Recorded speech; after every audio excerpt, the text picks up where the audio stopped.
Hello everyone. तो इस video में हम कुछ इम्पॉर्टेंट जीके और जो आपका जनरल अवेयरनेस वाला पार्ट है उन टॉपिक्स को देखेंगे, क्योंकि अगर आप सिलेबस देखेंगे तो यहाँ पे जो है काफ़ी ज़्यादा इसमें कंटेंट दिया गया है। और सबसे पहले तो जो इस वक्त एनटीए के वेबसाइट पे जो भी सिलेबस है वो कोड 11 और कोड 12 का मिक्स किया है। आपको 11 का 12 में दिया है और 12 का 11 में, तो वो आपको पता होगा। सबसे पहले तो एग्जैक्ट अभी जो 2022 का ही हमारे पास प्रीवियस ईयर क्वेश्चन पेपर है, उससे पहले का नहीं है। तो अभी इतना सारा जो सिलेबस है इसको इतने कम टाइम में कवर करने के लिए सबसे पहले हमें जो एक होता है ना कि किसको बेस बना के हम आगे की अपनी स्ट्रेटेजी बनाएं, तो प्रीवियस ईयर पेपर है। सबसे पहले यहाँ पे एक लैंग्वेज कॉम्प्रिहेंशन में बहुत ब्रीफ में आपको बताना चाहूँगी कि कौन से सेक्शन से लास्ट ईयर कितने क्वेश्चन थे, तो उससे आप अंदाज़ा लगा पाएंगे कि अगर आपका कोई जो मतलब एक कोई भी आपका सब्जेक्ट वीक है तो आपको किस पे वर्क करना है किस पे नहीं। लैंग्वेज कॉम्प्रिहेंशन वाला पार्ट है, यहाँ पे जो कॉम्प्रिहेंशन का पार्ट है वो आपके पिछले साल 25 क्वेश्चन आए थे। ठीक है, चार जो आपके जो क्वेश्चन थे डायरेक्ट वो कॉम्प्रिहेंशन से थे। तो कॉम्प्रिहेंशन के रिगार्डिंग आपका ऐसा सीन है कि 25 जो क्वेश्चन है या तो आप सारे हिंदी के अटैम्प्ट करो या आप सारे इंग्लिश के अटैम्प्ट करो। ठीक है, तो ये क्वेश्चन लास्ट ईयर थे। होपफुली इस साल भी यही रेशियो रहे, बट एग्जैक्ट नहीं कह सकते। तो लास्ट ईयर के बेसिस पे इतना था। इसके बाद जो कुछ क्वेश्चंस थे अभी हम उन क्वेश्चंस को डिस्कस करेंगे, क्वेश्चंस भी देखेंगे और जो हम जीके और जो हमारा जीएस पार्ट है उसको भी देखेंगे। तो इसमें अराउंड 20 क्वेश्चन जो जीके और यहाँ पे जनरल अवेयरनेस के 20 क्वेश्चन सीधे सीधे से दोनों के मिला के। उसके बाद यहाँ पे हमारे अराउंड 10 क्वेश्चन कंप्यूटर के थे और उसके बाद यहाँ पे आपका जो 10 क्वेश्चन इसके थे। इसके बाद यहाँ पे आप देखोगे कि लॉजिकल रीजनिंग जो है और ये जो वर्बल एबिलिटी जो ये वाला पार्ट है ना, इसके यहाँ पे और इसमें मैथ्स भी पिछले साल पूछी गई थी, क्योंकि यहाँ पे जो मैथ वाला पार्ट है मैथ्स के भी यहाँ पे काफ़ी क्वेश्चन देखने को मिले थे। तो अराउंड 20-25 क्वेश्चन थे उसके भी, तो सबका वेटेज इसमें बराबर डिवाइड हुआ था। जैसे कि ये QP आप इसमें देख सकते हैं 11 का है ये, तो ये इसमें तो सिलेबस इसका दिया गया है 11 का, लेकिन अगर हम अंदर देखेंगे तो ये 12 का है। ठीक है, तो ये 12 का है, तो ये हमें अंदर वाला पार्ट इसका नहीं देखना। तो चलिए अब हम आगे स्टार्ट करते हैं। मेरे पास सिलेबस है यहाँ पे, ये आप देख सकते हैं कि ये 12 का है, लेकिन जो इसकी इंटरप्रिटेशन है सिलेबस को एक्सप्लेन किया गया है वो जनरल नॉलेज का पार्ट है और जनरल अवेयरनेस का। अब इसमें यहाँ पे लास्ट 20 क्वेश्चन थे, तो 20 क्वेश्चंस आप बिल्कुल इनको नेग्लेक्ट नहीं कर सकते, काफ़ी अच्छा खासा वेटेज है। तो इसमें जो जैसे ज़्यादा क्वेश्चन थे, लिटरेचर का भी था आपका क्वेश्चन, इसके साथ हिस्ट्री का भी आप क्वेश्चन देख सकते हैं, लास्ट ईयर था एक क्वेश्चन। तो हिस्ट्री का जो क्वेश्चन जैसे थे कि आपको जीके का पार्ट ऐसा होता है कि या तो वो आपको एग्जैक्ट सही आता है या तो आपको वो नहीं आता है। तो अगर आपको वो आता है तो आप उसमें श्योर होता है, आप उसे मार्क कर देते हो। तो उसमें फिर आप मैथ्स की तरह कैलकुलेशन करके या टाइम लगा के दिमाग लगा के आप उसे करेक्ट नहीं कर सकते, तो वो आपको आता है या नहीं आता, तो आपका वो मैथ्स की तरह यहाँ पे टाइम नहीं लेगा। इसके रिगार्डिंग यहाँ पे इंडियन कॉन्स्टिट्यूशन के काफ़ी क्वेश्चंस थे, अराउंड 5 क्वेश्चन इंडियन कॉन्स्टिट्यूशन के थे। अब इसके बाद यहाँ पे स्पोर्ट्स के भी क्वेश्चन थे, नेशनल इंटरनेशनल इकोनॉमी के इतने नहीं थे यहाँ पे। इकोनॉमिक्स या आप इनको एक साथ ही इकोनॉमिक्स को मिला सकते हो। साइंस के क्वेश्चन यहाँ पे थे, पॉलिटिक्स के इतने नहीं थे, और जो ट्रेड अवेयरनेस है इस वाले पार्ट के थे, ज्योग्राफी के थे, ज्योग्राफी के क्वेश्चन से, और कल्चर में यहाँ पे डांस से रिलेटेड आपके 3 क्वेश्चन थे।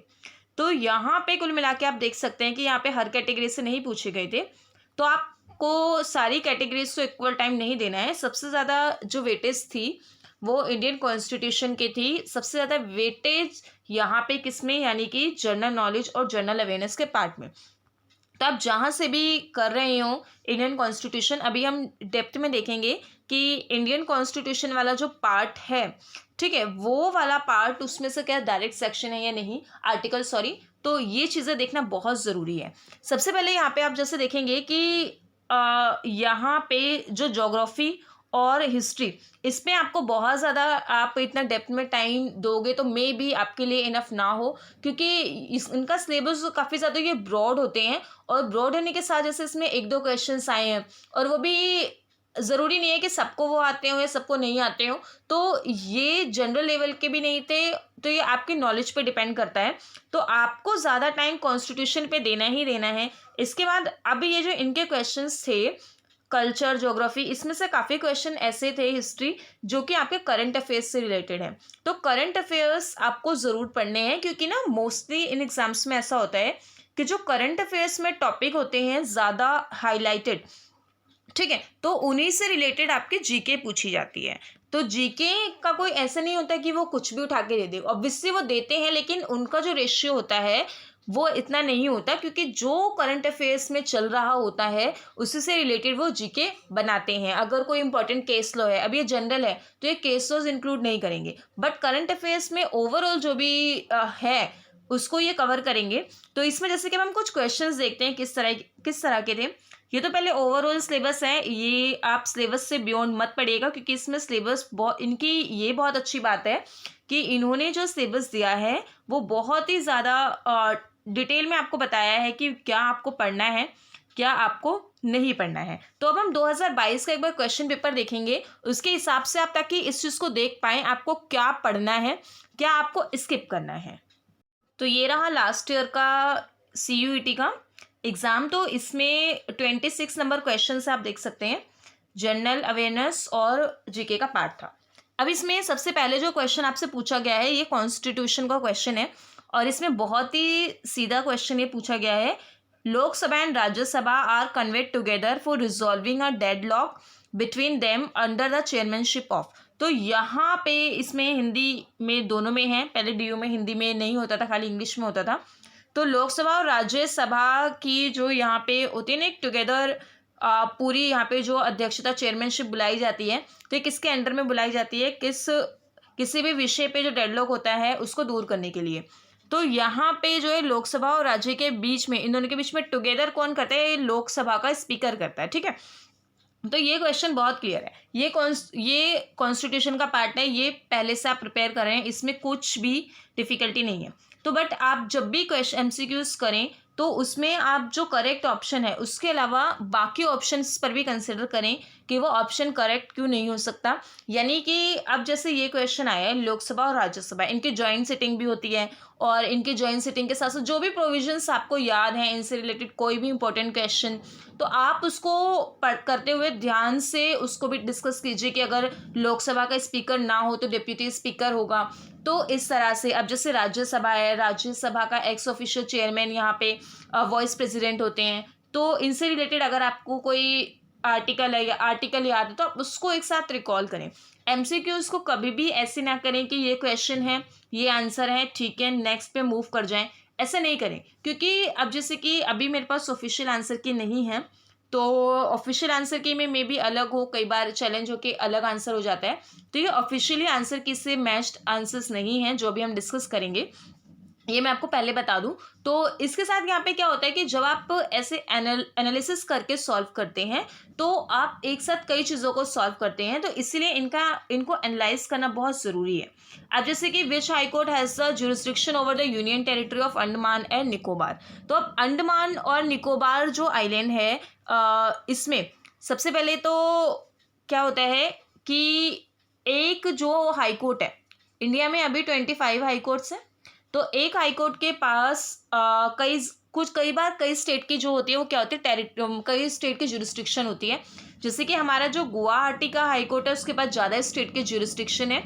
तो इसमें जो है कि अंडमान और निकोबार आइलैंड की जो जुरिस्डिक्शन है किसको अपने अंडर में कवर करता है, तो ये कैलकटा हाई कोर्ट है यहाँ पे। तो कैलकटा जो हाई कोर्ट है इसके अंडर में अंडमान और निकोबार आइलैंड जो है इनकी ये इसके अंडर में आते हैं। तो अब जैसे कैलकटा हाई कोर्ट है तो ये फर्स्ट हाई कोर्ट है इंडिया का, ये इसके साथ आप इसको रिलेट करें। अब जैसे कि 1862 में पहली बार यहाँ पे क्या हुआ था कि कोई हाई कोर्ट बना था और ये कैलकटा हाई कोर्ट था, तो इससे आप इस चीज़ को ध्यान दे सकते हैं। इसके साथ आप और भी उन स्टेट का नाम ध्यान रख सकते हैं जिनके अंडर में एक से ज़्यादा स्टेट की जुरिस्डिक्शन है। जैसे कि चंडीगढ़ जो है, चंडीगढ़ में इसमें पंजाब और हरियाणा हाई कोर्ट के दोनों के जुरिस्डिक्शन है, तो इसलिए ये इसके साथ आप ऐसे MCQs के करें, आपको मज़ा भी आएगा और आप काफ़ी सारी चीज़ों को रिकॉल कर पाएंगे। अब जैसे कि ये वाला जो क्वेश्चन है ये करंट अफेयर्स का है और ये स्पोर्ट्स से भी रिलेटेड है। Which team has won the Uber cup 2022। तो ये 2022 में एग्जाम हुआ था और 2022 की करंट अफेयर्स आई है। तो दैट मीन्स कि आपको जब भी आप अभी करंट अफेयर्स के लिए ना, वैसे तो रेगुलर बेसिस पे अपडेट रहना सबसे अच्छा होता है, बट जैसे कि अगर आप रेगुलर बेसिस पे नहीं भी हैं तो बहुत सारी ऑनलाइन वेबसाइट्स हैं, करंट अफेयर्स का मटेरियल बहुत सारा अवेलेबल होता है। तो सबसे पहले अगर कुछ स्टूडेंट्स ऐसे होंगे जो रेगुलरली पढ़ रहे हैं कंसिस्टेंसी से, कुछ नहीं भी पढ़ रहे, तो आप कुछ कोई सी भी आप वेबसाइट उठा लो, जैसे कि सपोज जीके टुडे आपने उठा ली, ठीक है, तो उसके रेगुलर जो आर्टिकल्स होते हैं आप उनको पढ़ो और पीछे के भी आप आर्टिकल्स पढ़ो पीछे के मंथ के, और इसके साथ जो एमसीक्यूज है आप उनको भी लगाओ, ठीक है। तो इससे आपकी प्रैक्टिस में धीरे धीरे आ जाएगी वो चीज़, फिर आप उस जितने भी पिछले मंथ के हैं एटलीस्ट आप 6 से 7 महीने के करंट अफेयर्स आप उनको कवर करें, ठीक है। तो ये इसका जो आंसर है यहाँ पे वो कोरिया है, ठीक है, साउथ कोरिया ने इसको डिफीट किया था। तो इसके साथ यहाँ पे जितने भी सारे ऐसे इंटरनेशनल लेवल पे हुए हैं कॉम्पिटिशन्स, तो आप उनकी लिस्ट बना के उनके जो विनर्स हैं, ठीक है, आप उनका नाम लिख सकते हैं, ठीक है। अब इसके साथ यहाँ पे विच of the following system is followed by RBI for issuing currency, ठीक है। आरबीआई से रिलेटेड क्वेश्चंस ना आप देखेंगे कि ये बीएचयू और डीयू में भी पूछे जाते हैं पहले, इस सिलेबस से पहले भी। तो ये आरबीआई से रिलेटेड इंफॉर्मेशन इंपॉर्टेंट होती है। अब आप इसे किसी भी आप इसे टॉपिक में डालेंगे, चाहे आप देखेंगे इससे कि ये इकोनॉमी में डाल दो, आप किसी में भी डाल दो, बट ये इंपॉर्टेंट है। तो आरबीआई क्या करता है, which of the following system is followed by RBI for issuing currency. Currency issue करने में मिनिमम रिजर्व सिस्टम का ये इस्तेमाल करता है। अब तक हमने जो स्टेटमेंट वाले क्वेश्चन अभी नहीं देखे जिसमें स्टेटमेंट के थ्रू क्वेश्चंस पूछे जाते हैं, तो ये मिनिमम रिजर्व सिस्टम के थ्रू आरबीआई करेंसी इशू करता है। बट अब आप इसके बाकी के जो ऑप्शंस हैं उनको भी देखें कि उसके साथ ये क्या है, तो आपको इसके बारे में और भी पता चलेगा। अब देखिए जैसे कि यहाँ पे ये मेरे पास किसी और का रिस्पॉन्स है, तो आप इन पे मत जाइएगा। अब इसके बाद नेक्स्ट क्वेश्चन है, which of the following Asian countries have been facing violent protest by its citizen over economic crisis recently, ठीक है।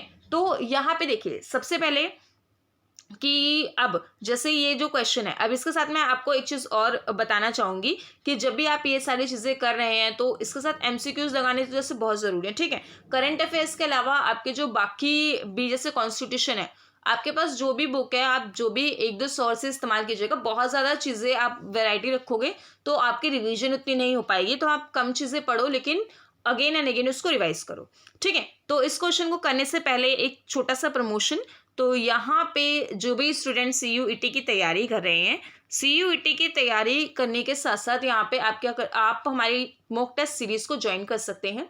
तो मॉक टेस्ट सीरीज़ में इसके रिगार्डिंग जो है हम मॉक टेस्ट प्रोवाइड करवा रहे हैं, तो इसमें आपके 10 मॉक्स होंगे, कुछ क्वेश्चन बैंक होंगे। तो इसके रिलेटेड मेरे जो चैनल की कम्युनिटी है उसमें मैंने डिटेल्स शेयर की हैं, और इसके लिए अगर आपकी कोई भी क्वेरी है तो आप यहाँ पे डिस्क्रिप्शन में मेरी इंस्टा आईडी आप वहाँ से कांटेक्ट करके मुझसे पूछ सकते हैं। तो स्क्रीन पे जो नंबर अवेलेबल है आप वहाँ से भी कांटेक्ट करके मुझसे पूछ सकते हैं। तो अब हम इसको देखते हैं कि which of the following Asian countries have been facing violent protest by its citizen over economic crisis recently. ये बहुत ज़्यादा जो है रहा है। अगर आपने हल्का भी कभी न्यूज़पेपर पढ़ा भी ना हो, अगर आपने देखा भी हो, तो आप इसका आंसर इजीली कर पाते। तो इसमें जो श्रीलंका था, श्रीलंका के साथ ऐसा हुआ था, श्रीलंका में इकोनॉमिक क्राइसिस आया था। तो ये काफ़ी ज़्यादा जो होते हैं ना करंट अफेयर्स, इसमें जो पूछे गए हैं वो करंट अफेयर्स का लेवल बहुत ज़्यादा हाई नहीं है। सारे क्वेश्चन को अगर हम देखें, कुछ क्वेश्चंस थोड़े से ऐसे हैं कि ठीक है आपको आ रहे नहीं आ रहे, टेक्निकल है कुछ क्वेश्चंस, बाकी कुछ क्वेश्चंस जो है वो इजी भी हैं।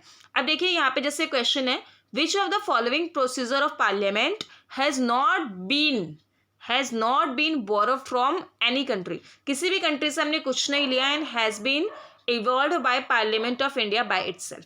अब देखिए इसमें ना नॉट के साथ मेरे साथ स्टार्टिंग में ऐसे काफ़ी गलती होती थी, नॉट से मैं बहुत स्टार्टिंग में कंफ्यूज हो जाती थी। तो बट जब भी तो नॉट वाला अगर क्वेश्चन है तो आप उसको ध्यान रखें, और अगर ये तो अब ऑनलाइन एग्जाम है तो जो आपको शीट मिलती है उस पर लिख लें इस क्वेश्चन में नॉट है, तो इसमें कौन सा हमने कहीं से नहीं लिया, ठीक है। तो 0R का जो कॉन्सेप्ट है ये 1962 में हमने इससे बोरो किया था। तो ये कुछ अर्जेंट पब्लिक इंपॉर्टेंस टाइप के टॉपिक्स होते हैं, उनके लिए हम इनको 0R में हम इसको डिस्कस करते हैं। तो इसका करेक्ट आंसर 0 आ रहा है। अब आप देखिए इसमें जो कॉन्स्टिट्यूशन से रिलेटेड है, इसमें कुछ इंपॉर्टेंट टर्मिनोलॉजीज होती है कॉन्स्टिट्यूशन की, ठीक है, उनसे क्वेश्चन पूछे गए हैं। तो जैसे कि क्वेश्चन आर कौन सा होता है, स्टार्ट क्वेश्चन, क्वेरम, तो ये आप सारी चीज़ों को ना एक साथ ज़रूर देखें कि क्या है। अगर आपको इसमें से किसी का मतलब नहीं आता तो आप उसको देखो। तो कॉन्स्टिट्यूशन ऑब्वियसली काफ़ी इंपॉर्टेंट रोल प्ले कर रहा है। बाकी सेक्शंस भी हैं, बाकी सेक्शंस पे आप प्रैक्टिस के साथ आप बहुत अच्छी कमांड रख सकते हैं। लैंग्वेज पेपर आप थोड़े टाइम में नहीं प्रिपेयर कर सकते।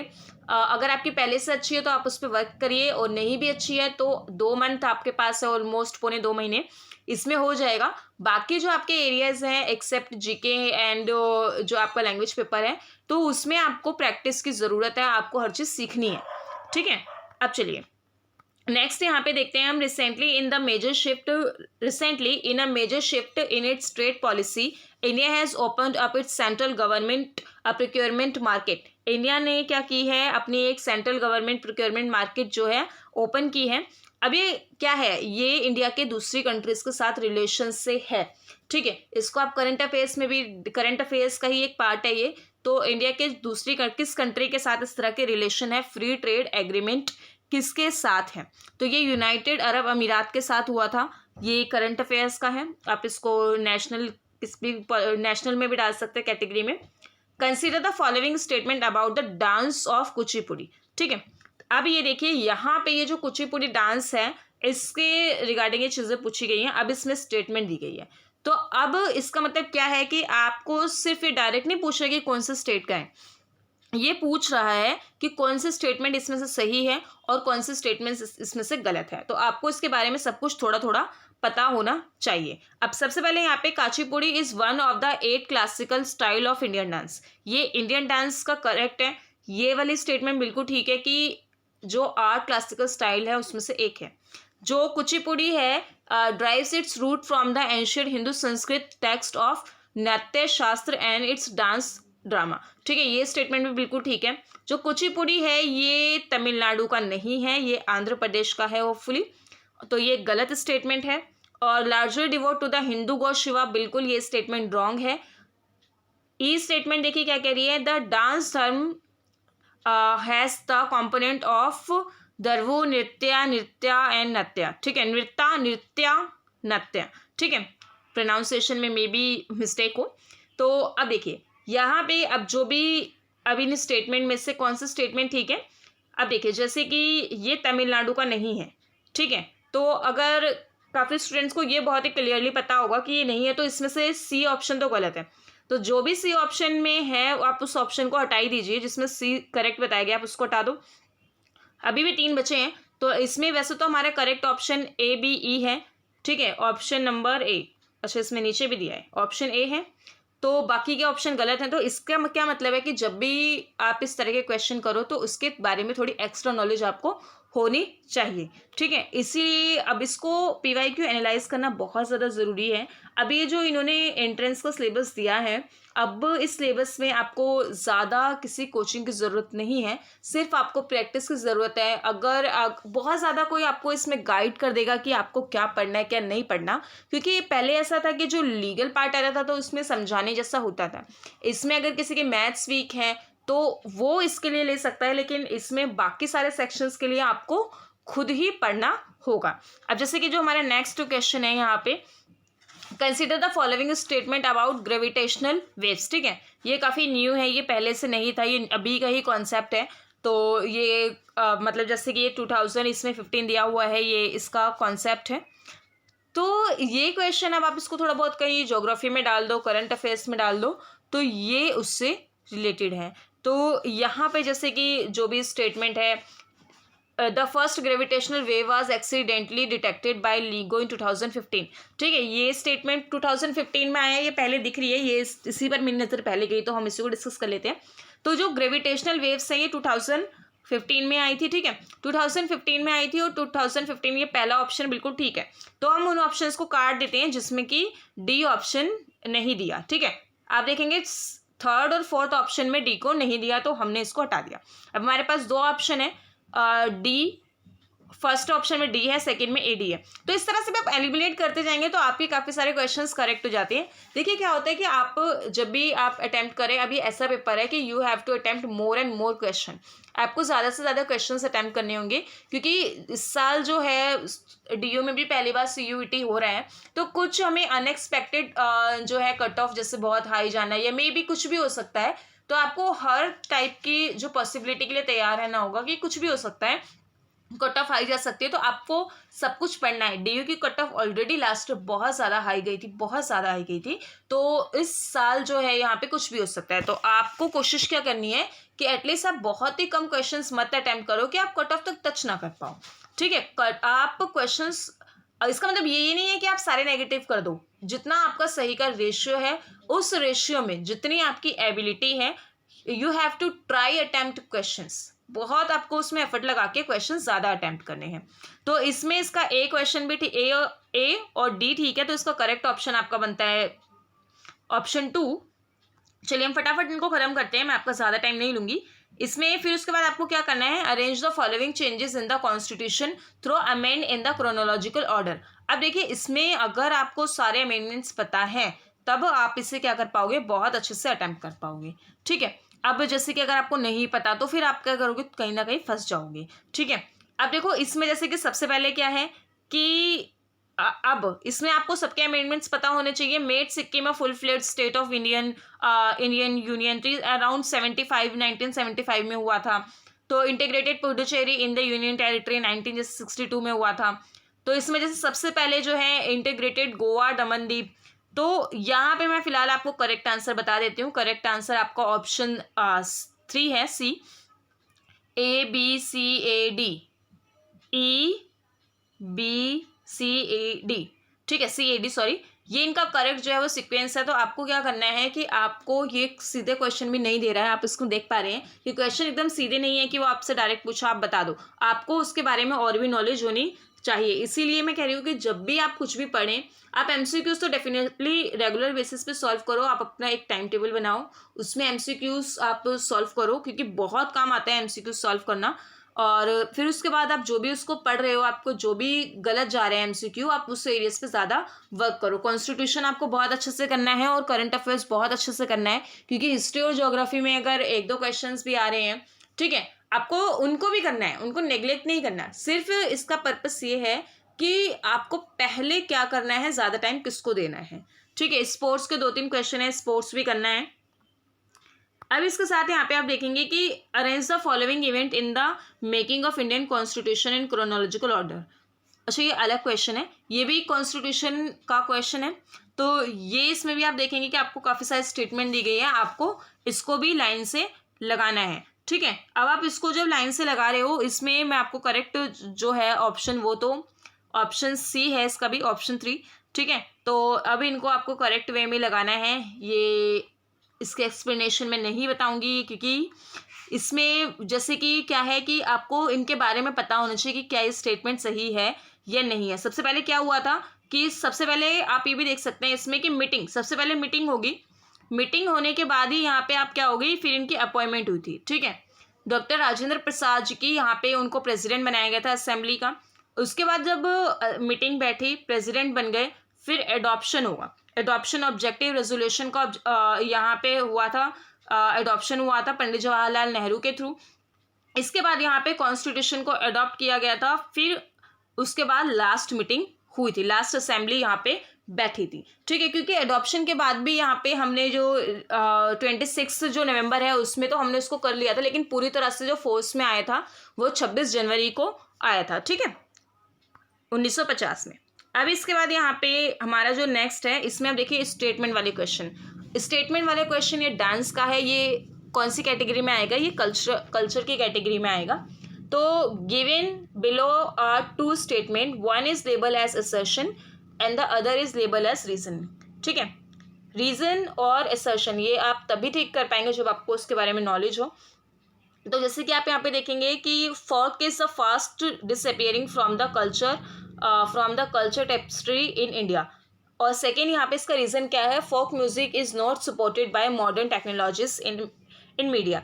ठीक है, तो इसके इन क्वेश्चंस पर सबके जो रीजंस है वो अलग अलग हो सकते हैं और मे बी तो इसके आंसर में वेरिएशंस हो सकते हैं, बट आई थिंक इसका जो ऑप्शन मुझे जो मोर अप्रोप्रिएट लग रहा है दैट इज़ ऑप्शन बी, क्योंकि इसमें ऐसा क्या है कि जो फोक म्यूज़िक है ये डिसअपियर नहीं हो रहा है जैसे कि इसमें बताया गया है। हाँ, ये चीज़ बिल्कुल है ठीक कि एक सेकेंड, हाँ ये रहा।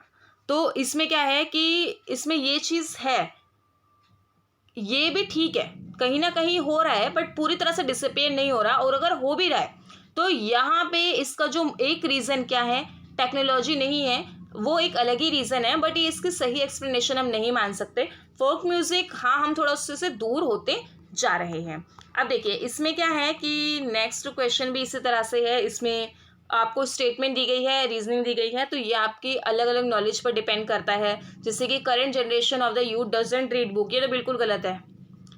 ऐसा हो ही नहीं सकता कि बुक्स रीड ना करनी पड़े, बुक्स रीड करते हैं।